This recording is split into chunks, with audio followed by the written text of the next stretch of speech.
The left is in full meltdown mode. Again, you think after 8 years of throwing tantrums, they'd have built up some stamina, but nope. Here we are, watching them hit the eject button on reality like it's a plane nosediving. And leading the charge, Rosie O'Donnell, who has officially self-deported to Ireland to escape, checks notes, the President of the United States. That's right. After years of demanding open borders and calling deportation cruel, Rosie has deported herself. The hypocrisy levels are so high, even California might have to regulate them. But hey, I guess when democracy doesn't give you the results you want, running away is the new resistance. So let's take a look at how the left is coping and seething. And I'm here in Ireland, and it's beautiful and warm. Not physically, it's actually quite cold. Moved here on January 15th, and it's been pretty wonderful, I have to say. The people are so loving and so kind, so welcoming, and I'm very grateful. I'm in the process of getting my Irish citizenship, as I have Irish grandparents, and that's what's going on, and that's where I've been and what I've been doing. And although I was never someone who thought I would move to another country, that's what I decided would be the best for myself and my 12-year-old. And here we are. I miss my other kids. I miss my friends. I miss many things about life there at home. And I'm trying to find a home here in this beautiful country. And when, it is safe for all citizens to have equal rights there in America, that's when we will consider coming back. Looks like we've got yet another case of selective outrage and dramatic self-exile from the left. Rosie O'Donnell has packed her bags and fled to Ireland. And if you listen to her, it's not for the rolling green hills, the rich culture, or even the Guinness. It's because America is apparently no longer safe for people to have equal rights. Ah, yes. The country that just re-elected Donald Trump, where she made millions off free speech and capitalism, is suddenly a dystopian nightmare. The only way to escape this supposed tyranny is to voluntarily move to a country with stricter immigration laws in the U.S. and a far less progressive legal system. First off, let's address the obvious. Calling this self-deportation is just pure comedy gold. Rosie, a multimillionaire, is not dodging ICE raids in the dead of night. She's not hiding in the back of a U-Haul to slip across the border. No, she's sipping tea in a country that, fun fact, has an immigration process that wouldn't last 5 minutes under her own party standards. Ireland doesn't have open borders. They don't let just anyone waltz in and declare themselves a citizen because they feel like it. Nope. You need actual Irish ancestry, documentation, and legal approval, which is exactly what she's trying to secure. It's almost as if countries have sovereignty over their own borders.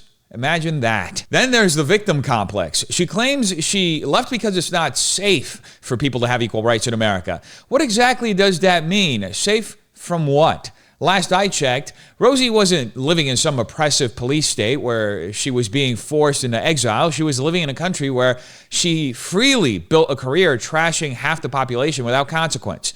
And let's be honest, if equal rights were truly her concern, why pick Ireland? A country where abortion was literally illegal until 2018, a big issue for libs like her, where religious influence is still deeply embedded in politics, something she hates, and where the progressive social policies she champions are nowhere near as expansive as in the U.S., something she wants to keep expanding. It's almost like this isn't about equal rights at all. It's just performative outrage dressed up as moral grandstanding. And let's not ignore the crocodile tears. I miss my kids. I miss my friends. I miss my home. So I leave. Nobody forced you.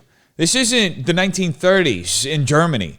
There are no government agents hunting down former talk show hosts. The only thing she's running from is a democratic election that didn't go her way. The irony is delicious. This is the same crowd that spent the last 8 years screaming about protecting democracy, but the moment they lose, suddenly democracy is the enemy and they're on the first flight out. So let's just call this for what it is, a dramatic, self-inflicted exile for attention, wrapped in a hollow political statement that crumbles under the slightest scrutiny. Rosie O'Donnell isn't a refugee. She's a wealthy celebrity making a grand exit to a country with more immigration restrictions than the U.S., all while pretending she's some kind of oppressed freedom fighter. If she really believed the rhetoric she's spewing, she wouldn't be in Ireland. She'd be fighting to fix America from within. But that's the thing about the modern left. When they don't get their way, They don't stay and fight. They run, they whine, and wait for someone else to clean up their mess. And then, when it's convenient, they come right back and try to claim all the progress for themselves. And speaking of progressing, things went completely off the rails when Representative Keith Self said this about Representative Sarah McBride, who's trans, by the way. Thought you would want to know that. Trust me, it's valuable context. I now recognize the representative from Delaware, Mr. McBride. Thank you, Madam Chair. Ranking Member Keating, also wonderful. Mr. Chairman, could you repeat your introduction again, please? Yes, we have set the standard on the floor of the House, and I'm simply... What is that standard, Mr. Chairman? Would you repeat what you just said when you introduced a duly elected representative from the United States of America? Please. I will. The representative from Delaware, Mr. McBride. Mr. Chairman, you are out of order. Mr. Chairman, have you no decency? I've come to know you a little bit, but this is not decent. We will continue this You hearing. will not continue it with me unless you introduce a duly elected representative the right way. This hearing is adjourned. We've reached a stage in American politics where simply stating biological reality is now considered an act of indecency. That's right. At a House hearing, Representative Nathaniel Sarah McBride, a biological male, was referred to as Mr. McBride, and the left absolutely lost their minds. And in typical fashion, instead of engaging in a substantive debate about policy or governance, they turned the entire hearing into a dramatic tantrum over one word. One word. Let's start with the obvious. Representative Self did nothing wrong. He addressed McBride using a biologically accurate honorific, one that aligns with every historical precedent for how men have been addressed in legislative bodies for, the entire existence of human civilization. The outrage here isn't about decorum or respect. It's about enforcing ideological submission. The expectation is that even elected officials must abandon objective truth and bow to the ever-shifting demands of gender activists, lest they be branded as hateful or out of order.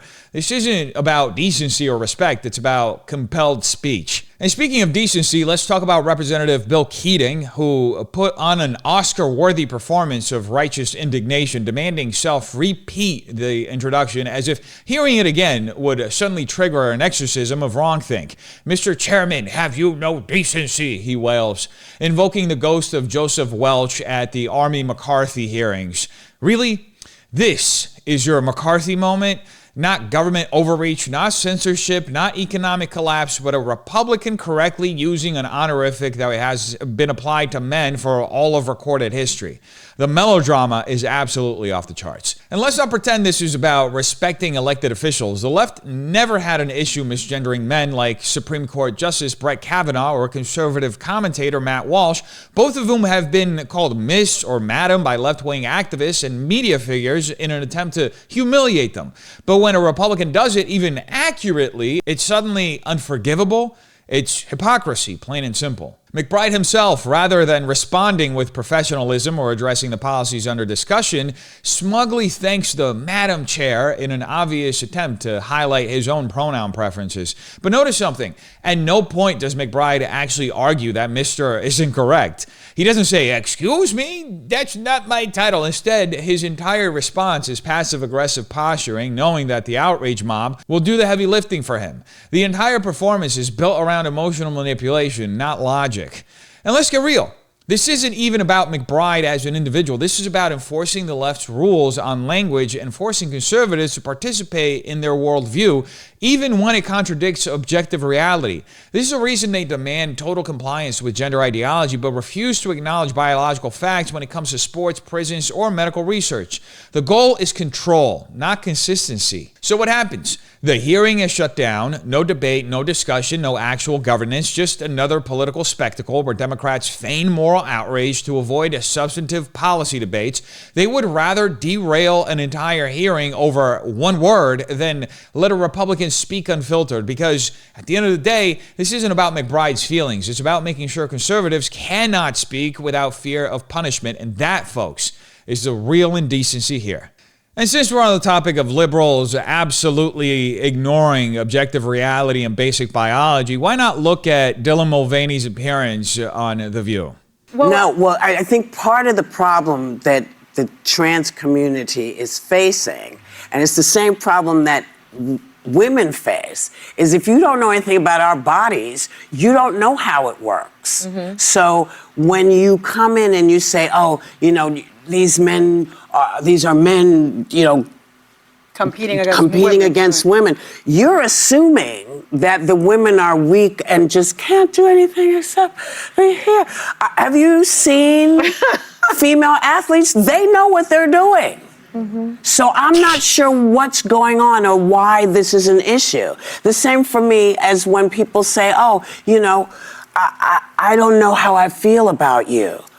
You do. God doesn't make mistakes. No. And the challenge is not to the trans people, it's to the people who are not trans. That's what God is looking to see, how you treat people. Yeah. Whoopi Goldberg just delivered one of the most incoherent, emotionally driven defenses of biological men and women's sports that I've ever seen. This wasn't an argument. It was a loud, disjointed sermon filled with logical inconsistencies, empty platitudes, and of course, the classic God doesn't make mistakes line, which is ironic given that the entire basis of transgender ideology is that apparently he somehow does make mistakes. Ones that require medical intervention, hormone treatments, and surgeries to correct. But sure, Whoopi, let's pretend that contradiction doesn't exist because it serves you politically. First, let's address her claim that people opposing biological males in women's sports simply don't know how bodies work. Oh, really? Because science seems to be pretty clear on this one. The average biological male has greater bone density, larger lung capacity, and higher percentage of fast-twitch muscle fibers, and a testosterone-driven advantage that, even after years of hormone therapy, doesn't fully disappear. But I guess we're supposed to ignore all that and pretend that decades of sports science don't matter because Whoopi fucking Goldberg thinks acknowledging basic biology is offensive. And then she trots out the classic straw man argument. If you say men are competing against women, you're assuming that women are weak. No, Whoopi. Nobody is saying women are weak. In fact, it's the left that's disrespecting female athletes by pretending that all their training and hard work mean nothing the moment a biological male enters a competition. We're not assuming women are weak. We're acknowledging that men, on average, are physically stronger due to biological reality. This isn't an assumption. It's why we have separate categories in the first place. If gender didn't matter in sports, why does the WNBA exist? Why do we have to watch Angel Reese, who is the leading player in rebounding, miss 50 layups and rebound herself and thus making herself the leading rebounder? Why do we have men and women's weight classes in boxing?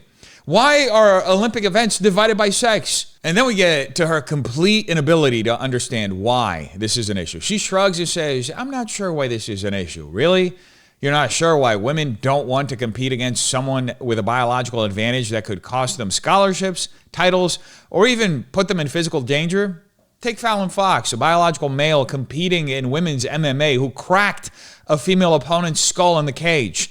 That's not a debate. That's not a discussion. That's a woman getting physically destroyed because someone like Whoopi insists biology is just a social construct. And let's not skip over the religious gaslighting. God doesn't make mistakes, she says, in an attempt to shame people for opposing this nonsense. But hold on.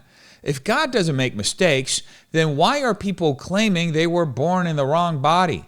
If God made them male, isn't it a direct contradiction to say they're actually female? Whoopi can't have it both ways. Either God makes no mistakes, in which case gender is biological and immutable, or you're arguing that people can be born with the wrong body, which means the natural order can be flawed and must be corrected. Which is it?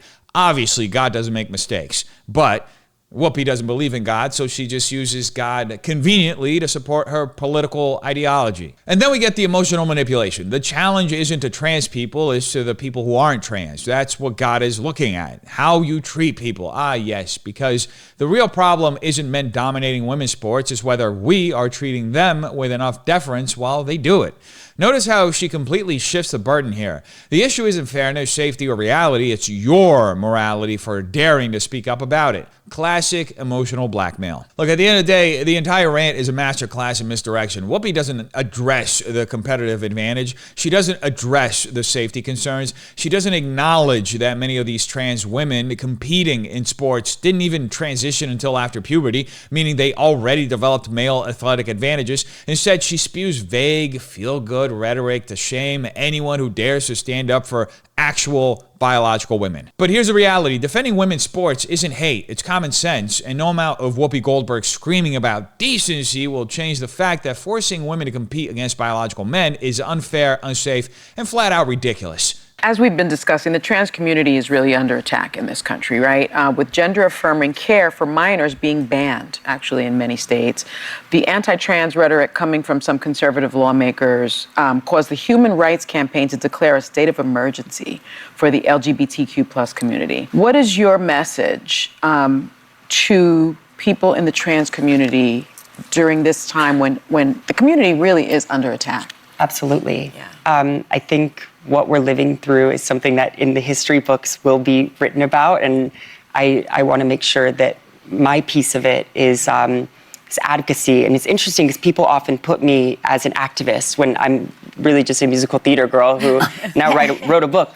But I think if I was to be able to speak directly to trans people, I would tell them that the parts of us that they are attacking are the best parts of us, and that it's what makes us special and is magic, and hopefully they can see that. And if the folks who maybe don't see me as a woman, which is such a shame, but I just hope that they can find a trans person who they can connect with, to see that we are not monsters, that we're not trying to hurt anyone, and that we're really just doing our best the same as everyone else. Now, Sunny Hostin kicks it off with a dramatic claim that the trans community is under attack because some states are banning gender-affirming care for minors. Notice how she carefully avoids saying what that actually means, because if she did, people might realize that what she's defending is the chemical castration and surgical mutilation of children. But hey, gender-affirming care sounds a lot more marketable than irreversibly altering a child's body based on their temporary feelings. Then we get the classic appeal to authority. She says, the Human Rights Campaign declared a state of emergency. Ooh, sounds serious.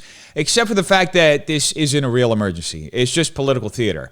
The emergency is that states are passing laws saying that maybe permanently sterilizing kids before they hit puberty isn't the best idea. But of course, that kind of basic common sense is framed as an existential crisis. Then we get Dylan Mulvaney, who starts with one of the most self-important statements of all time. What we're living through is something that history books will be written about. Really?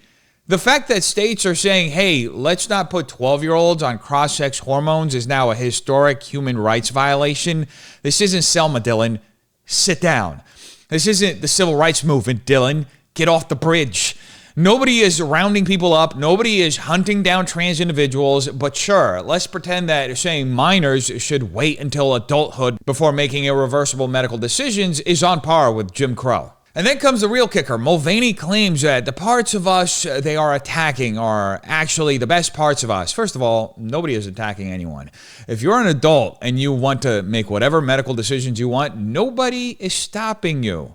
The issue, what these laws are addressing, is children. Minors who are too young to drink, too young to smoke, too young to get a tattoo, but apparently old enough to consent to puberty blockers that have permanent effects, cross-sex hormones that increase the risk of strokes and infertility, and in some cases, surgeries that remove healthy body parts. That's what's being banned. Not trans existence, not identity, just life-altering medical procedures for minors. But Dylan, The View, and every activist pushing this agenda want you to believe that stopping a 14-year-old from getting a double mastectomy is the same as criminalizing their existence. And of course, we get the obligatory, I just hope they can see us as human appeal. We're not monsters, Mulvaney says. Look, nobody is saying trans people are monsters. That's just more emotional manipulation.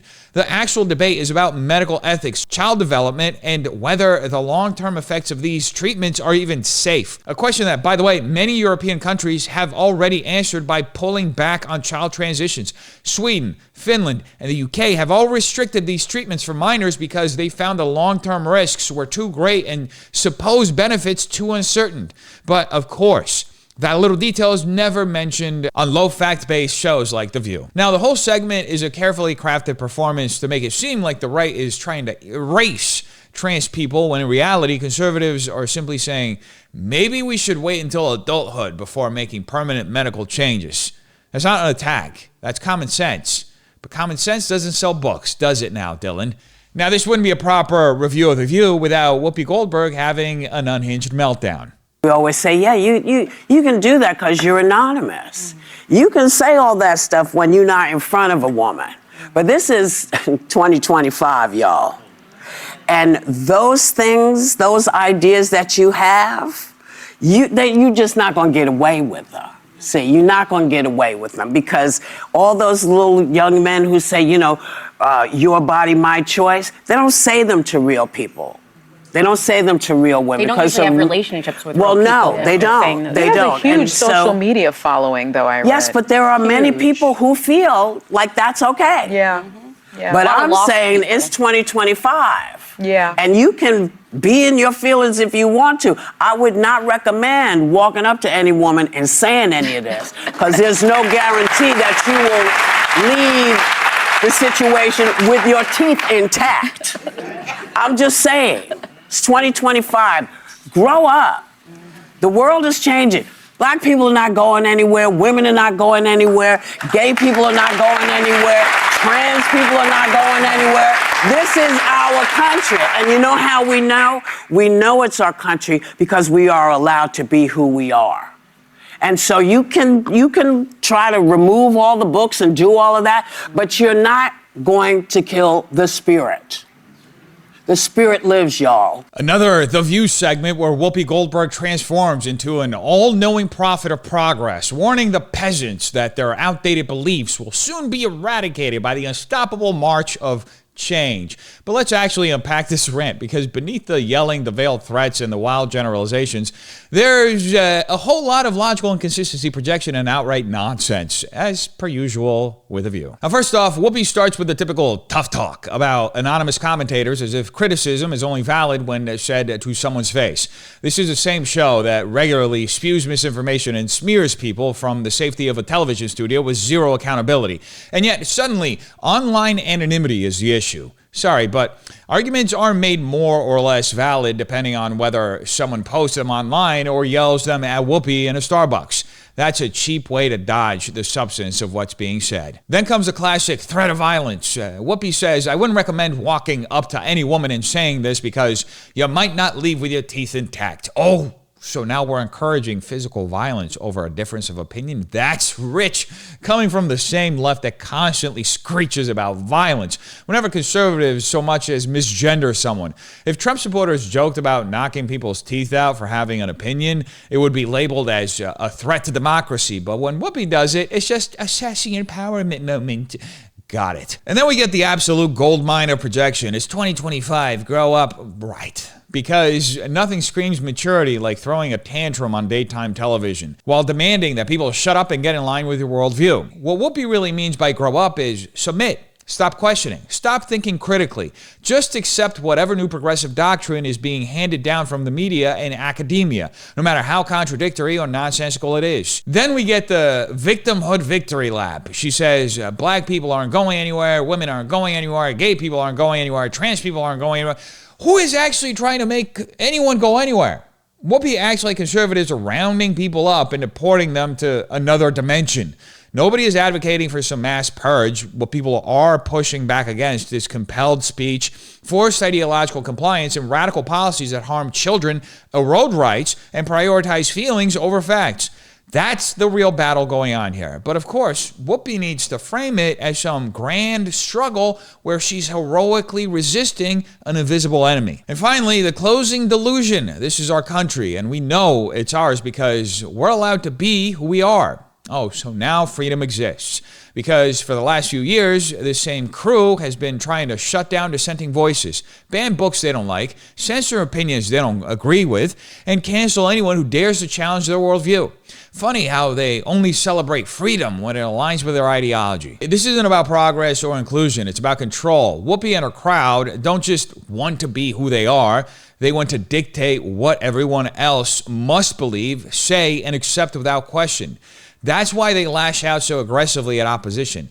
It's not just disagreement to them, it's an existential threat to their illusion of absolute dominance. And when you strip away all the bluster, all the screaming, and all the self-righteous posturing, you're left with nothing but a scared, insecure ideology desperately trying to hold on to power. At the end of the day, the real question isn't whether Whoopi Goldberg or anyone else is allowed to express their views. It's why they're so desperate to silence yours. Why is disagreement treated as violence while actual threats are excused as righteous anger?